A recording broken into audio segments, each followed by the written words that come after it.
Kailangan ng ROM. Saan magpa-process? Anong requirements? Paano ba yun? Mabilis lang ba yun? Yan ang mga tanong ko din nung hindi pa ako nag-uumpisa mag-process ng ROM or Report of Marriage ko. So, kung yan din ang tanong mo sa sarili mo ngayon, ito na ang sagot. Manood ka.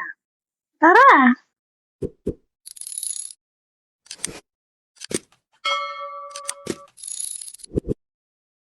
Vishen Privyat! Again, welcome to Avril Lanyan channel. And today, i-discuss ko lang yung mga requirements sa pagpaprocess ng ROM or yung Report of Marriage. So, disclaimer lang, ako po ay kinasal sa Russia. So, possible na meron tayong pagkakaiba-iba sa mga requirements na kailangan isubmit sa DFA. So, depende kasi yan sa country kung saan tayo kinasal. So, pwede tayo mag-register ng ROM sa Philippine Embassy kung saan tayo kinasal. At pwede rin naman siya dito sa Philippines. Pero, ang alam ko ay sa DFA Asia na lang tayo pwede. So, umpisahan na natin ang mga requirements. First is report of marriage form. So, ganito ang itsura ng report of marriage form. Ayan. Mga konting details tungkol sa inyong mag-asawa. Next, number 2 ay marriage contract or certificate. So, ito ang marriage contract or certificate namin mag-asawa, original, and also apostilled, and it is written in Russian language. So, kapag hindi English ang documents ninyo, kailangan, syempre, translated to English bago natin isubmit sa Philippine Embassy or dito sa DFA Asiana. So, ito. Merong marriage certificate na English translation. Notarized pa. And then, next. Number 3 requirement ay birth certificate ninyong mag-asawa. So, ito ang sa akin, PSA with QR code. And ito ay kay husband, again, written in Russian language and translated again, notarized, and translated again into English. Next, passport. So ako, dinala ko yung original passport ko kasi nasa akin naman siya. And then, nagpasa din ako ng copy, photocopy. Yung kay husband, hindi required na dalhin ang original since wala naman siya dito and gamit din nila yon sa bansa nila, ang passport nila. Ito ang passport ni husband. And again, Russian siya. So, translated from Russian to English ulit. So, any document na hindi siya written in English, kailangan siyang ipa-translate into English.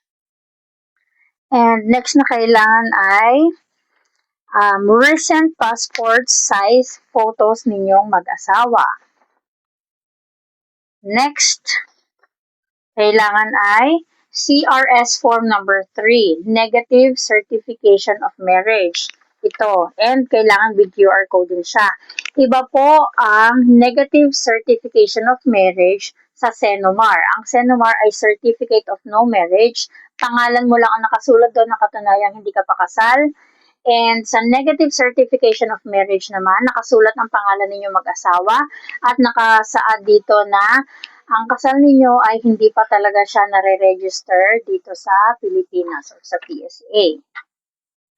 And merong ibang documents dito na hihingin sa inyo if ever more than 1 year na kayong kasal at hindi pa kayo nagre-register or ngayon pa lang kayo magre-register, kailangan ninyo ng notarized affidavit of delayed registration and ano pa. So, kung ang husband ninyo dating kasal, ngayon ay annulled, legally separated, or divorced, or widow, meron din kaukulan na requirement ang hihingin sa inyo. So again, ang mga requirements ay report of marriage form, marriage certificate or marriage contract, birth certificate of both parties, passport of both parties, kailangan valid at the time of marriage and current or valid passport of both parties. Passport size na pictures, and yung negative certificate marriage ng wife na Filipina. So, ilang copy ba dapat mayroon? At ito pala, kailangan lahat ng documents ay printed in A4 size. So, again, ilang copies ang kailangan? So, ako po ang ginawa ko, dinala ko lahat ng original except lang doon sa passport nga ni husband. So, dinala ko lahat ng original and then 5 photocopies dahil kailangan natin ng 5 report of marriage form and then lahat yon ay nakaklip. So, pag sinabit nyo sila dun sa window, ito yung original and then 5 photocopy. So, kailangan kung ano yung makikita nyo ditong pagkakasunod-sunod, ganun nyo din siya gawin sa mga documents ninyo. Para pag tinignan, mabilis lang nila makikita kung may kulang ba yung documents or kung may mali. And then, after checking, doon sa window 1, binigyan ako ng papel na kailangan ko magbayad sa second floor, which is $25. So, hindi porket sinabing $25, kailangan mo ng dollar. So, depende yon kung magkano ang rate ng dollar. Ang binayaran ko ay, nung time na yon, 1,451.05. Yon ang katumbas ng $25. And then, bibigyan kayo ng resibo, babalik ka ulit sa window 1, at ibibigay nyo na lahat ng papel na ito, katunayan na ikaw ay talagang nag-apply ng report of marriage. And sabi ay 2 to 3 months, pwede ka nang mag-email ulit sa kanila para humingi ng update, mag-follow up, kung ano na ang status ng iyong application.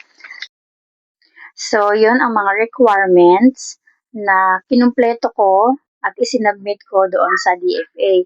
Pero sa next video ko na ikukwento yung naging process at waiting time bago ko na isubmit yung mga documents na yon personally sa DFA kasi hindi sila tumatanggap ng walk-in. Lahat ay by appointment.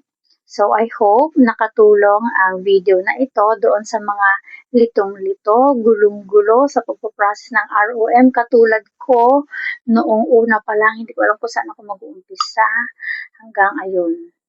So, nagawa ko naman siya and kita-kita ulit tayo sa next video. Please subscribe to our channel para mapanood nyo yung mga videos pa na i-upload ko. And that's all for today. Paka-paka!